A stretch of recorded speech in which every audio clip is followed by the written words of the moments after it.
What do you say when you can't understand what someone says to you in English? Do you say, huh? Or what? Or can you please repeat that?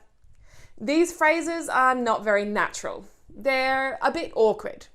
In this video, I'm going to teach you 3 ways that you can ask for repetition or clarification when you don't quite understand what someone's saying.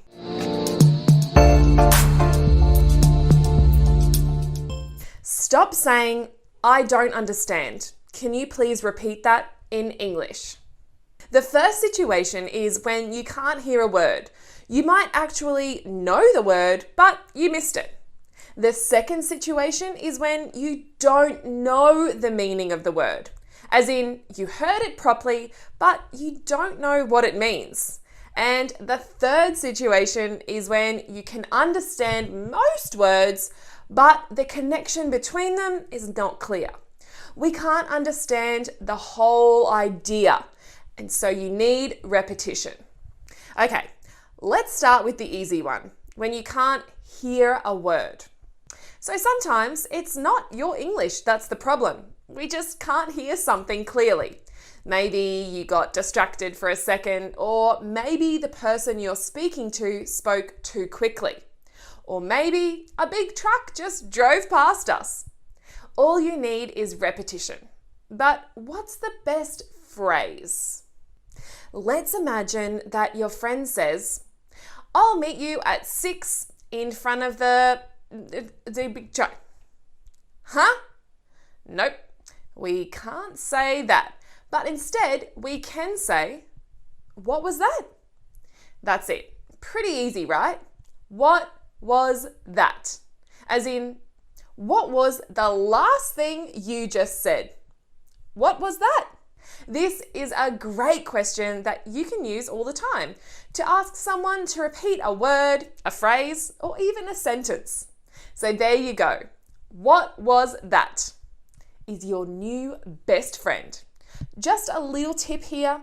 If you're speaking with somebody you don't know or to your boss, it might be a good idea to add sorry either before or after. As in, sorry, what was that? Or what was that, sorry? Okay, now let's imagine a situation where you can hear clearly, but you don't understand the language fully. Let's imagine that your boss says to you, oh, and remember to put the shovel in the shed at the end of your shift. And you have no idea what a shovel is, or a shed, or a shift. Well, we can ask them what they mean by that to explain to us that specific part that we don't understand. So, if I don't know what shovel means, I can say, I'm sorry, what do you mean by shovel? Let's see what I did here. First, I said, I'm sorry. I signal that I don't understand and that I need help. Then comes my real question. I need to understand what shovel means. So I will say, what do you mean by shovel? See, this way we are making it clear that we don't know what a shovel is.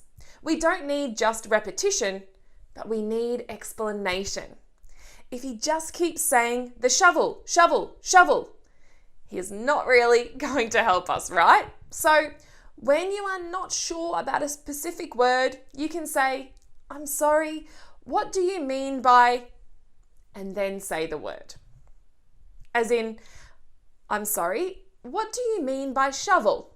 Or, I'm sorry, what do you mean by shed? Or, I'm sorry, what do you mean by shift? Cool. Now, before we get to the last and most challenging situation when we can't understand a whole idea, let me tell you why you should study at English Unlimited. Come and study English in Australia at English Unlimited.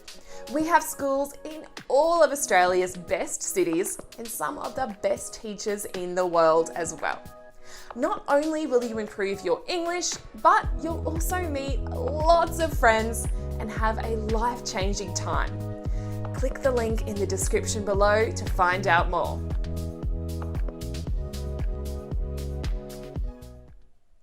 All right, time for the tough situation now, when we can't understand a whole idea.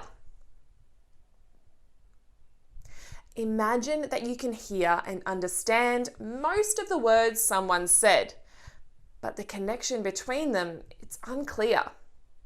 Maybe you have started a new job and your boss is talking quickly, thinking that you know everything already.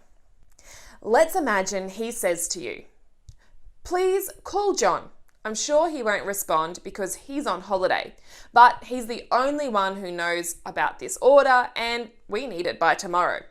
If he doesn't answer, call Joel and ask him to contact the company himself." What? Okay, we have a problem here. Too much information.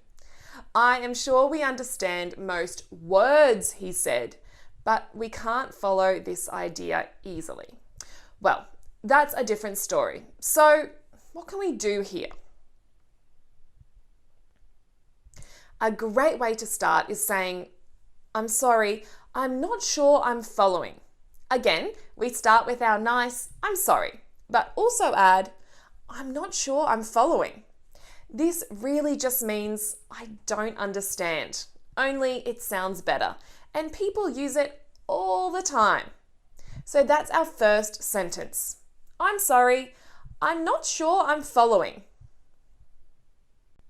So now that we said that there is a problem, we need to place our request. What is it that we want from them? How can they help us? Well, maybe they could repeat what they said more slowly, right? Yeah, that sounds like a good idea. Okay, so we can say, "Could you say that more slowly, please?" See, "could you" is a nice way to ask for something. Same as please. So again, we're being polite here. People will want to help us. Let's try to say everything together now. What was that first part? That's right. I'm sorry. I'm not sure I'm following. So now, if we put everything together, we have, "I'm sorry, I'm not sure I'm following. Could you say that more slowly, please?"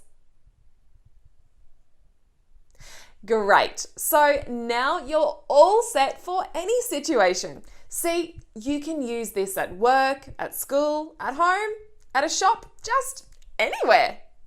Cool. So what have we learned today? Well, basically, we have learned what to say if we don't understand something.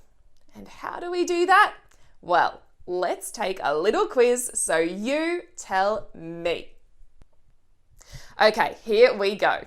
Match the problem to the solution. Just match them in your head. I'll show you the answer shortly. All right, let's see if you got it right. So when we can't hear a word, we say, "What was that?" When we don't know the meaning of a word, we say, "I'm sorry, what do you mean by?" And if the whole idea is confusing, we say, "I'm sorry, I'm not sure I'm following. Could you say that more slowly, please?" Awesome. So now no more excuses. Next time you don't understand something, forget about that, huh? And choose one of these 3 easy, cooler alternatives. My name is Holly, and I'll see you soon.